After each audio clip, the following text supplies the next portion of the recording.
Hello everyone, welcome back to Terra Mystica. It's tournament season 39, and this will be my final faction selection video. The player 2 just now picked a faction in this game, so let's have a look at it. Darklings were chosen first, and then Swarmlings. And, you know, just at a glance, that seems pretty reasonable to me. Swarmlings have, you know, stronghold scoring early, and there's at least one trading post scoring, and this is about time for them to build a sanctuary anyway. And then they can finish up some towns. It seems pretty good for Swarmlings, I think. Plus the cult income is all scattered, so Swarmlings are good at that. They get 4 steps, which is more than anybody else, and it's all spread out, so you kind of have to make that work. And this kind of spread out cult income means you can hopefully get advantage from every one of your 4 cult steps.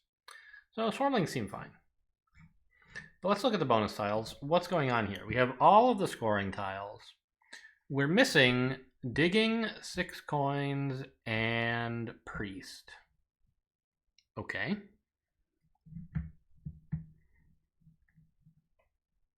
Well, what do you do? Also, I don't really know how Swarmlings usually play, to be honest. Isn't this another pretty reasonable Witches game?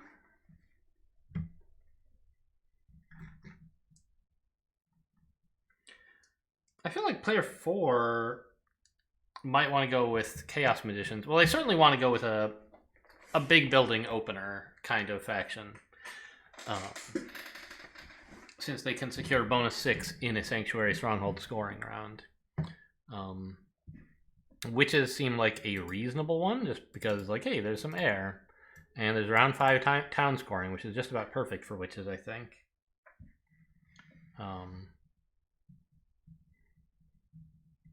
And, I don't know, the rest of the stuff seems fine. But we don't have to open Stronghold with Witches. It's just like it seems reasonable here. So, like, green seems playable. How about cultists? This is the kind of color matchup they're usually okay in.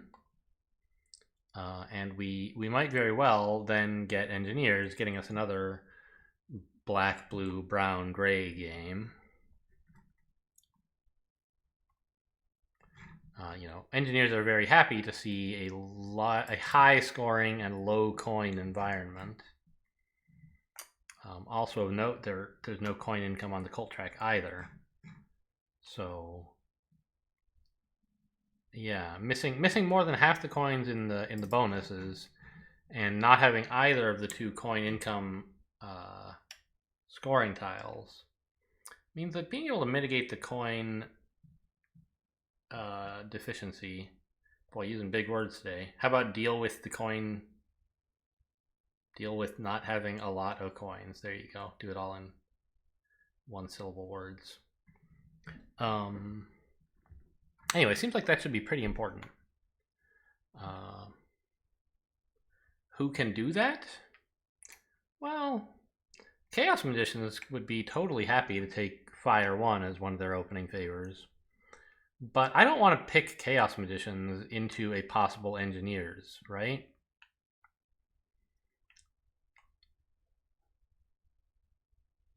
And I think Engineers are pretty good here. They're the other faction that can easily deal with the coin shortage, because everything's just so cheap for them. Now, what bonus tile do Engineers want? Like, they're not going to be taking advantage of this round scoring. But that's kind of it. The rest of it they can probably do fine at, right? They can... I don't know if you want a Sanctuary in round 3. Maybe not. But, like, you can build a trading post or 2 in the second round pretty comfortably as Engineers. Round 5, you're ready to cash in some towns. You probably have some shipping by round 4. Round 6, I mean, it depends. you could build some temples. They're relatively cheap for you compared to everyone else. But the main advantage you would get from that would be storming the cults. You would rather be, you know, building your very, very cheap dwellings and trading posts to get a large network score. So you might not build that many temples in the last round as engineers. But nobody else is going to build a ton of them either. I sort of expect the cults to be tough to win this game. Because Swarmlings tend to be a kind of culty faction. They just get so much coin income, and their trading posts are free, and their dwellings are so expensive that they often don't spread out that much. They go up. And the only way to build up is like temples eventually, right? You run out of strongholds and sanctuaries pretty fast. And so to get, good bang for your buck, you build more temples. And that gives you cult steps, and it also gives you priests, which gives you more cult steps. So Swarmlings are going to be tough to beat on the cults. And I would not be surprised if the last player chooses cultists or chaos magicians, supposing that I take engineers. So I think it would be tough for the engineers to win any cults. Maybe we could have a shot at one if we tried to dominate air or something. Cash it in at the end. Because I think everyone's going to be, dipping their toes into water and earth at least. And the other factions will all be better at getting more than just a little than I am. So I can't possibly win either of those. I could maybe win air or fire, but it's not easy as engineers. So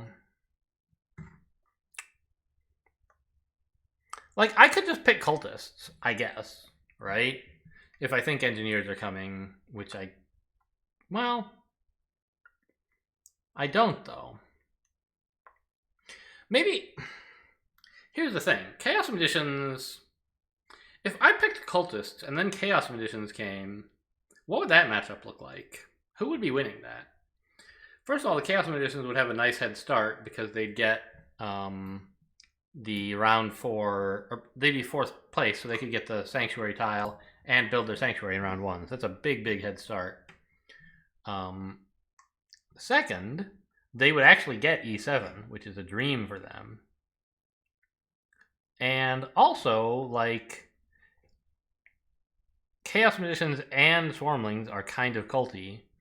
And so cultists won't be getting much cult points. It'll be tough to win cult tracks. And you don't get that much cult income because it's also spread out. So I think cultists are just, if you pick cultists, you're not going to do very well here. I think you're giving last player permission to take Chaos Magicians if you do that. And you'll just be very sad.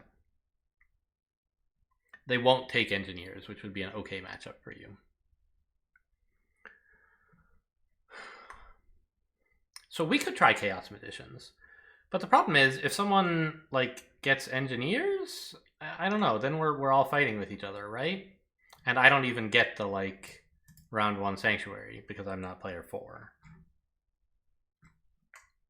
I think engineers in 4th seat would be thrilled to take this bonus tile and get some more workers. They would absolutely take that, yeah.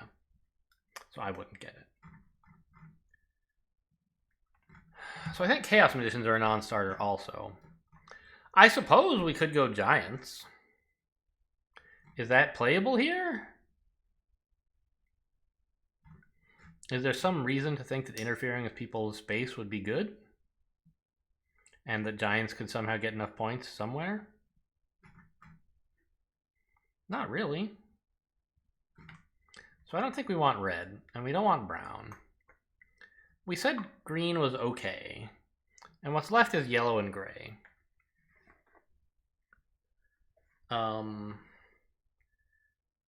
Nomads building a stronghold in round 1 seems playable. It could work. They could get several towns by round 5, where several is probably 2. They could maybe build a temple here, a trading post here. Probably not a sanctuary by round 3. They could build some dwellings. And there's a bunch of scoring here for them to cash in on their large economy. And furthermore, digging is hard to come by, right? There's no dig bonus.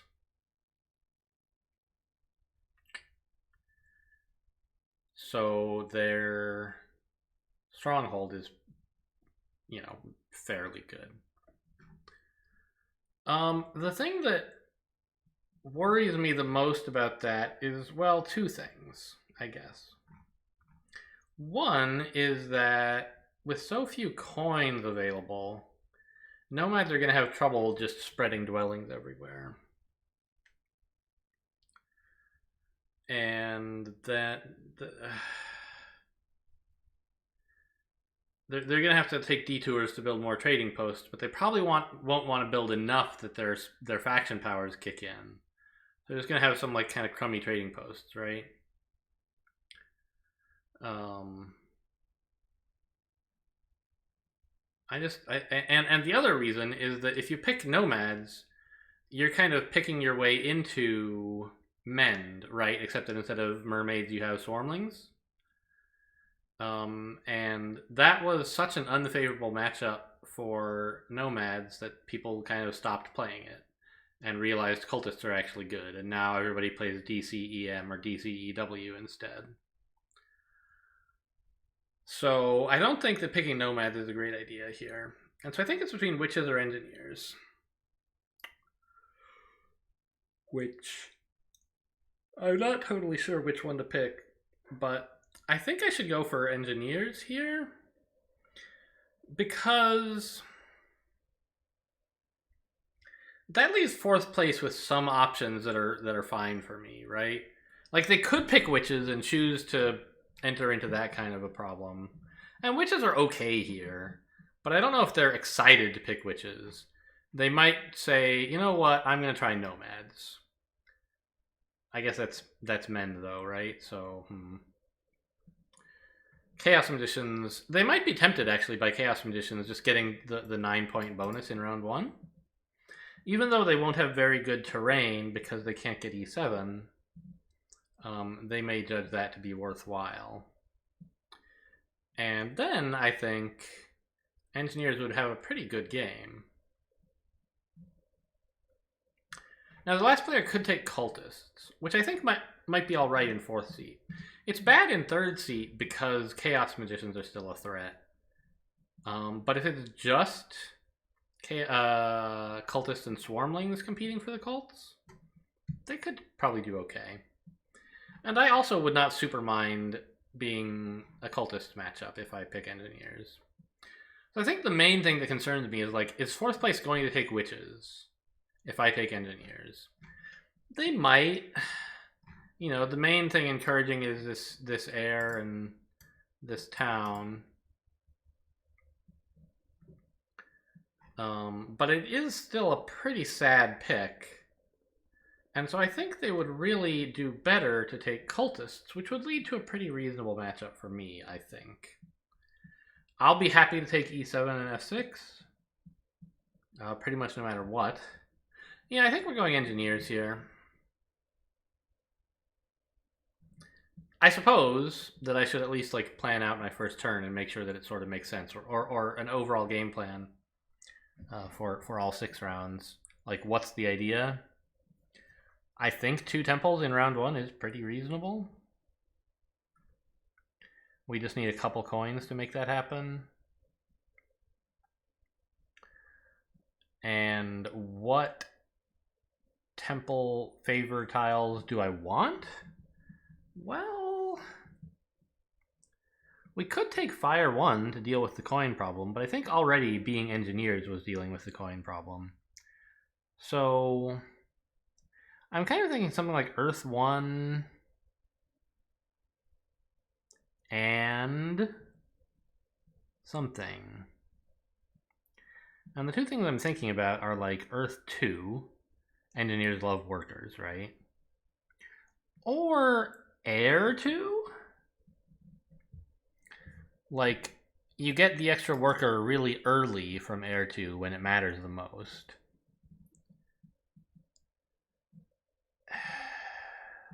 And then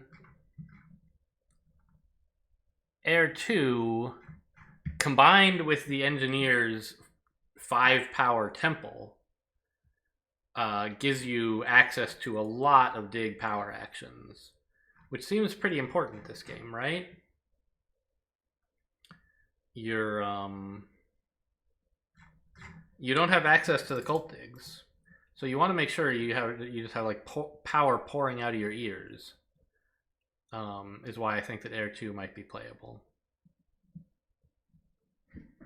I do notice though all 3 of the power bonus tiles are here, which means like if we ever take one of these and we have Air 2, that's like what, plus 12 power, which is kind of a lot. 12 power income plus of whatever trading posts we have is maybe a bit much to fit. We'll have to avoid burning, which is kind of a bummer because you like to burn early. But you know, we can always take Earth 2 if it seems like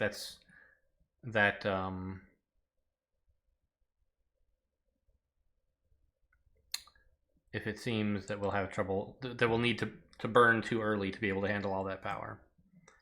I think it is key to get Earth 1. That's just an engineer's staple. And what bonus tile are we getting? Probably this one.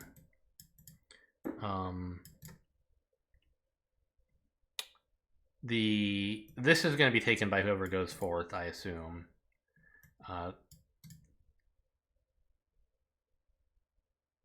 Yeah. We'll want this, and I'm not sure exactly what we're going to do with the power. We'll have 12 in bowl 2 in round 1, right? At the very beginning of round 1. So in principle, you could burn early for like a double dig, but that seems premature. I think it's down to like, because I'd like to build the 2 temples, right? And after that, I would still have a worker left if I took this bonus tile, but I'd be at -2 coins. I have to produce 2 coins from somewhere, and 12 power in bowl 2. So you could consider getting a dig. That would be great, but then you need to find like kind of a lot of power in round 1, and maybe we'll get it right at F6 with F5 cultists, and well, but we won't get cultists, right?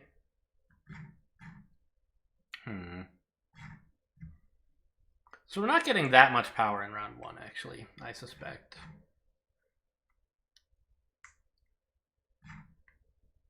We might get cultists.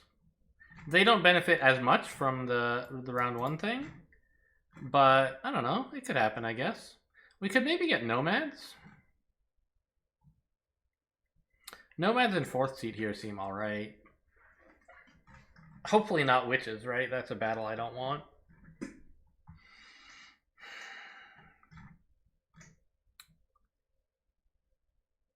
So I don't know. Maybe it's a little ambitious to try to make use of this extra power, this extra worker in round 1. Maybe we just float the worker until round 2 when we have just a ton of power and can take the double dig, hopefully.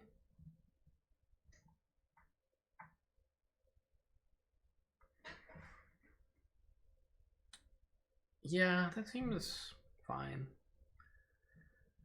And I really like having the shipping tile, by the way. Engineers have a reasonable amount of good terrain that's reachable via a little bit of shipping. Right? You can hop from E9 to C5 and from D4 to C2 is kind of a standard engineer thing to do. Eventually you hop to G1 if you're lucky. If nobody else has taken G2, which this game I don't think they will. Cultists might come down, I guess.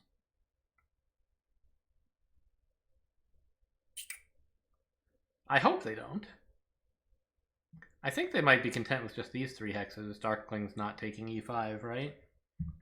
So yeah, I think engineers have a pretty reasonable game plan. Yeah, let's take engineers here. And hope not to get witches. I would not love Chaos Magicians, but I think that since they... like, I don't know where they would place that would be that great for them, really. So I'm mostly trying to dodge witches, but I think it's realistic to do so, and we might get cultists or nomads as the fourth player. Yep, let's hit save. Oh, it's my turn. Oh, that's oh no, yeah, that's one of our games. We'll take a look. This one's been progressing actually. We're into turn 1 now. This is the game that we looked at first, where I'm player 1. And I was actually quite surprised. This move only happened just now. Or not just now, but shortly before recording this video. Everything played out as I guessed that it would. Darklings did indeed find themselves corralled completely into the right eastern continent. The one exception was that I thought mermaids would take e4, not h4. And that's kind of a bummer, because I was counting on like having more neighbors, either taking e5 myself to get I don't know. I was actually a little worried mermaids might come here and then I'd have trouble getting either of these red tiles before the engineers did. Now I don't have to worry about that. I have plenty of land here. And eventually the engineers will take f4. So I have a neighbor on f3. And if I have to, I can build like sanctuary. Well, maybe it was short-sighted for me to build my... No, I remember. Because typically the place that you build your first temple is often the place that you build your sanctuary, right? And this is kind of the town that I would like to be only 3 tiles. And so it's kind of a bummer to start over here, but there's just so much more leech to be had over here that I think it's clearly right. This is where gray and brown are going to be building, and so blue is just kind of getting no leech at all in round 1 this way, which is quite nice for me, I think. Well, okay, you'll eventually get some from gray, probably, right? They're going to build a temple and a temple or something like that, perhaps.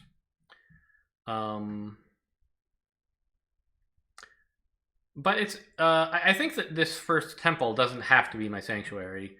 I can build that much later. And I won't mind having a second temple by the time I want a town. So I can put the sanctuary in here, even after starting this way. So I wrote a bunch of notes about h4, because it really, if we back up to the position before... Well, actually, I kind of want to go back further than this, right? Go back like 5 turns to here? Yeah. Where exactly do you go? Obviously, I chose f5, but the typical cultist idea with f5 in this matchup is to go over to i8 and possibly i7 for a town. And you have another town here, and if you want, you can build another town somewhere else, say here or here or something like that. And it's usually safe enough to get to g4 because the Darklings don't really want to double dig it. They have other things to do with their priests, so as long as you get in there relatively early, you get away with it.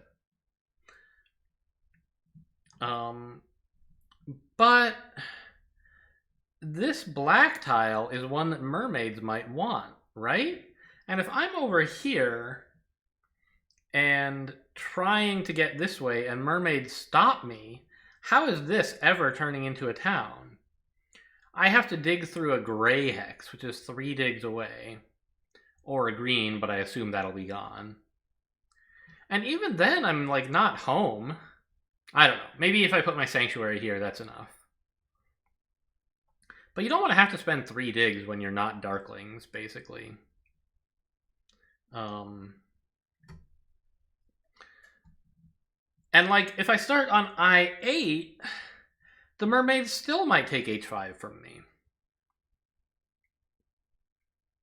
The other thing I thought about was, what about f7? It feels a little weird, but I should be able to get either e11 or g6 and then get g7. And whichever one of these blue tiles I take, I can maybe get through to the brown behind it before Darklings get there. And that would be plenty of space, but it's really hard to connect, right? So it seems like really important to figure out what mermaids want to decide whether you should build here, the greedy play, or go somewhere else and just try to cobble something together. And I thought about it, and I decided that mermaids, by placing on h4, I think mermaids are actually courting me.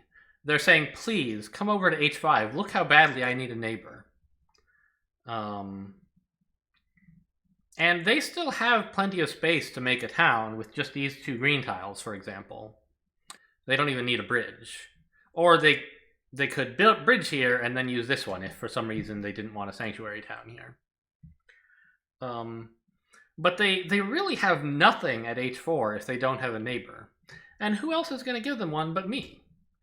So I think they were asking me to build on either i8 or f5. Now, I bet they'd be friggin' thrilled if I took i8, because then they have all the neighbors they need. They can take h5, take g3, build like a trading post on h4 and h5, and then either that's all they need with Fire 2, or they can upgrade one of these to a big building. So while they want me as a neighbor, I don't think it's right to do that immediately. Instead, I should build f5 and make a campaign to move towards i8 relatively early, since all this terrain over here is mostly not going away, and I want to wait for engineers to take f4 first anyway. So I'm not sure if I'm right about that analysis, although I did look at the games in... So after I kind of made that analysis, I said, let's go look at what happened in Division 1 last season again. You know, I was referring back to this in a previous video, I think in the video where I was selecting this faction, actually, to talk about like how cultists, darklings, engineers, mermaids typically plays out. And it was like, well, cultists and engineers win. But was it this game? Yes, this was the one game, I think. No. They built h4 later in this game, right? Yeah. Here? There was one of the 4 CDEM games where mermaids started on h4. And that's this one. And you can see it played out roughly as I described, right? Cultists got their sanctuary town here. Mermaids put their sanctuary town here, and cultists gave them the neighbors necessary to do it. And cultists in this game did indeed start on f5. So I'm glad that I came to the same conclusion as a Division 1 player, who ended up coming second in this game, which is fine. You know, engineers are also very strong here. Maybe there's something about the random tile, the scoring tiles or the bonus tiles that means the decision that was right here is wrong in my game. But I think it's right in my game too. So I built here, and we're all going to have a nice leech party over here, and mermaids are just kind of going to give engineers some power. Anyway, I might as well take my turn while you guys are watching. I'm not totally sure how I'm getting to 4 water, to be honest. That's why I took the cult step. Because the mermaids being over here made me expect maybe like that I would have a harder time getting 4 cult steps naturally via the cultist power. And so I took one more just for insurance, and also like to make sure I can get to 8 of them by round 2. I think that's fine. Anyway, we obviously accept the cult step and spend it on... Well, you can't decline the cult step, but we spend it on air, obviously, and we take the power. And there you go. So that's your little bonus for the faction selection, is you get to see all the way into almost the end of turn 1 in a game here. Amazing.